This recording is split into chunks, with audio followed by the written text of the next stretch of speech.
Be yourself. Everyone else is already taken. Oscar Wilde. Welcome to the Good Karma Success Coach podcast. My name is Melinda Van Fleet, and I'm a mindset success coach. My husband Ryan and I were laid off at the same time 10 years ago. We moved to the Florida Keys without jobs, not knowing anyone, hardly any money, and we never even been here. So all along, I have said that someday, when we get our quote-unquote shit together, we will help others. Because since then, we've done a lot of self-work and both built successful businesses. Each week, my intent is to be relatable and bring you tactical tips, tools, share my learnings and stories that can help inspire you or transform you wherever you are in your career or general life. I strongly believe that if I can do it, you can do it too. So what's stopping you?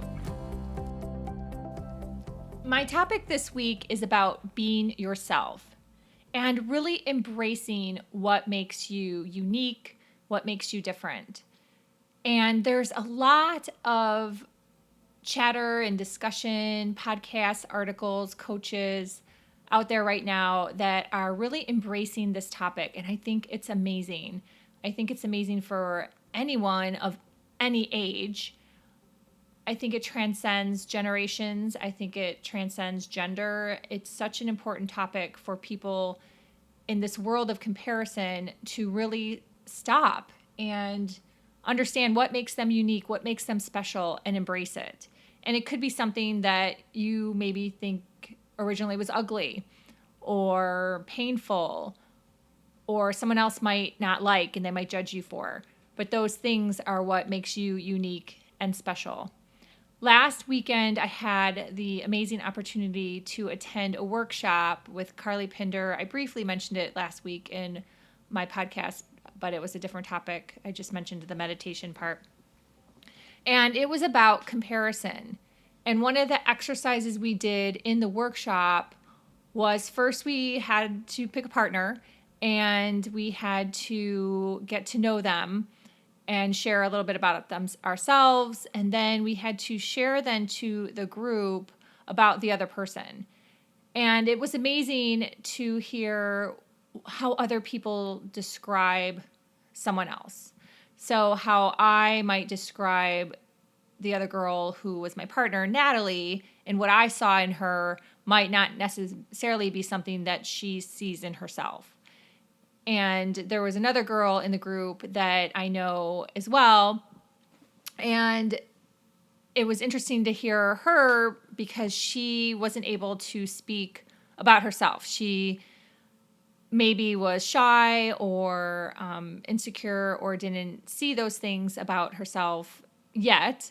So it's important to help other people and share with them so they can go, wow, that's really awesome that I never thought of myself that way. I never saw that. And maybe sharing those things can really help move that person forward and just give them some confidence and some light and maybe bring them some joy for the day. And that's one reason too why anyone doing a podcast or probably writing a book loves to get a review, because sometimes there's things that someone says in your audience that you didn't think of, that you didn't recognize in yourself, that brings someone else value.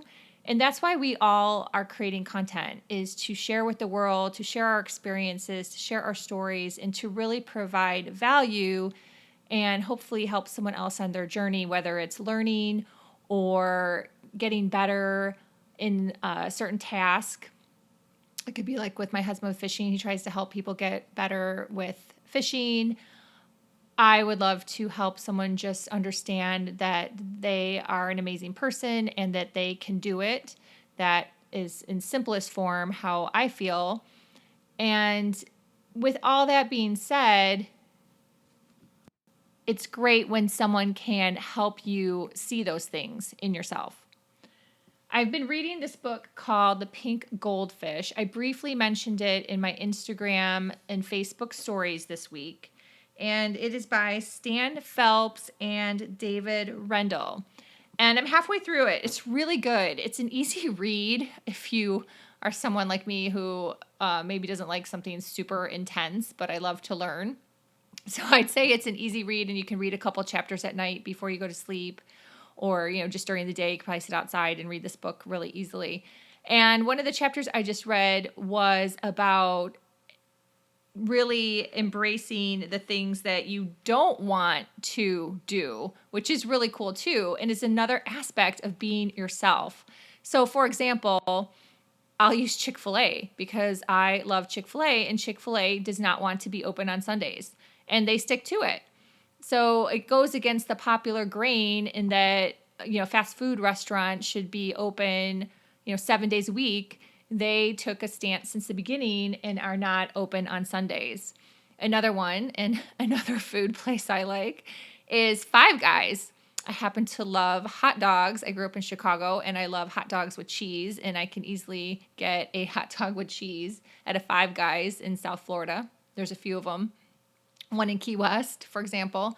And they have peanuts in their restaurant, boxes of peanuts, and they cook with peanut oil. And as probably anyone on this earth knows, there are people that suffer from peanut allergies. And they're like, you know what? If you suffer from peanut allergies, you probably just don't want to come into our restaurant. And they have taken a stance that that's their brand, and they serve peanuts. And if you can't be around peanuts, then we're not the restaurant for you. So I think that those examples are really amazing when you think about it in terms of yourself. So if there's things about yourself that you have embraced and someone else doesn't like it, that person's probably just not for you, and that's okay. It's important to realize that that's okay. So I love these examples because my husband and I, we talk about these things. I talk about these things with different coaches or speakers that, sometimes something that you say or you believe in or that you do doesn't resonate with someone else. Well, then that person isn't for you, and that's okay. Continue to be yourself. And in our case, we just continue to build our audiences with like-minded people. Ryan sticks to his podcast formula. He's really taken a stance on what he likes to share in his podcast. And he is very happy with his audience and his audience size. And of course, he'd love to grow, but he's not going to just change that so he can get more listeners and be like everyone else. And it's interesting too, I ended up, after a lot of internal debate, I ended up a few months ago signing up to do a Instagram course. If any of you out there do any webinars or courses, you'll know what I'm talking about. And if you follow this person on these two girls on Instagram, they're very successful, very smart, very savvy. They have over 1 million followers. And after a lot of debate internally in my brain, I was like, okay, I'm just going to do this course and see what I can learn about marketing. And I'm sure they have some really great tips. So one of the tips they had, and maybe the last module or the module before, is pretty recent, was to do your posts that are with quotes on a white background with black font. And that is what they have seen is most successful in terms of getting engagement and getting followers. My quote backgrounds have been hot pink because that's the color I like. And I feel like as I look at my wall, I'm not the most perfect. I will not say that. For Instagram, I'm truly not perfect, but I like hot pink. I think it's fun. I think it pops. So this last week, I switched to doing white to see as a test if I would get more engagement. I got less engagement. Not that my engagement is off the charts. It's not. I was very late to Instagram, and I do believe that unless you're a celebrity, unless you were an early person with Instagram, unless you're paying for boosts or bots or any of those things, or unless something magical happens to you that all of a sudden you're a celebrity, your following is not going to get up to over 1 million people. It's just really not. And if you think it is, I really don't know what to tell you, but it's not. It's just too late. But I still wanted to learn some tips and see if I could do better. And in general, I like to learn and share. So I did this, and like I said, my engagement was less. So I guess, what does that tell me? I should probably just stick to the pink because that's me. That's what I love. It's fun. It pops. It makes me happy when I see pink.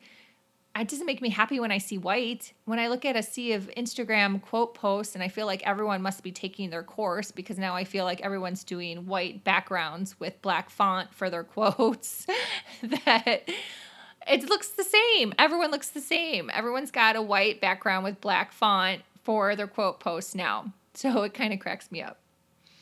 We'll see what I do. Maybe I'll try it again a couple times. Maybe they just didn't like my quote. Maybe it was a bad time of day. You know, there's all these other factors and who really knows. But it just kind of cracked me up because maybe it was a lesson to me to just keep on my own path, do my own thing, and be myself, which happens to like pink. So I hope my podcast helps you just think about yourself. Think about what you like about yourself, whether it's something in your personality or your looks or something you can do, and embrace that.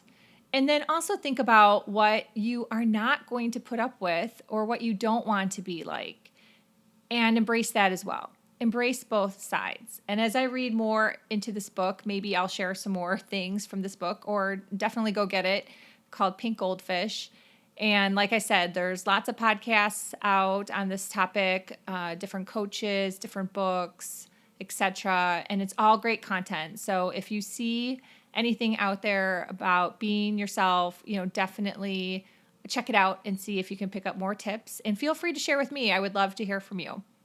So I will leave you today with this mantra. I unapologetically do what makes me better. I unapologetically do what makes me better.